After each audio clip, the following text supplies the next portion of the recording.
पसंद है तो चैनल को सब्सक्राइब करना मत भूलना और बेल आइकन को जरूर दबाना ताकि मैं जब भी कोई नया वीडियो अपलोड करूं तो उसकी जानकारी आपको सबसे पहले मिलता हूं। आपको एक और नए वीडियो के साथ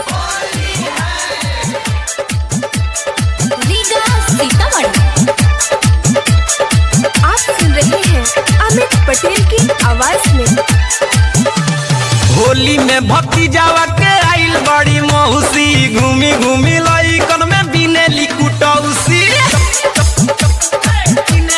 आए हाय होली में भक्ति जावा के आइल बड़ी मौसी घूमी घूमी लइकन में बिनेली कुटौसी।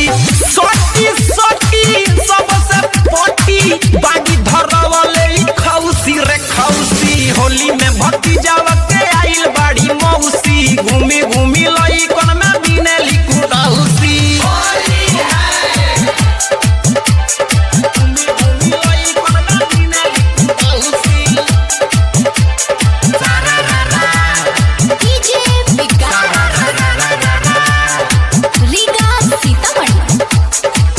और चाहे डॉक्टर होके चाहे काम पाउडर रंग छोड़ी रगड़े ले चिसिन पाउडर।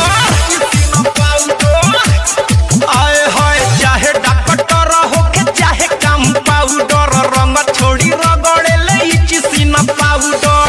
पारा पारी पिचकारी सबके देले बड़ी झौसी रे झौसी। होली में भक्ति जावा के आइल बाड़ी मौसी घूमी घूमी लइकन में बिनेली कुटौसी।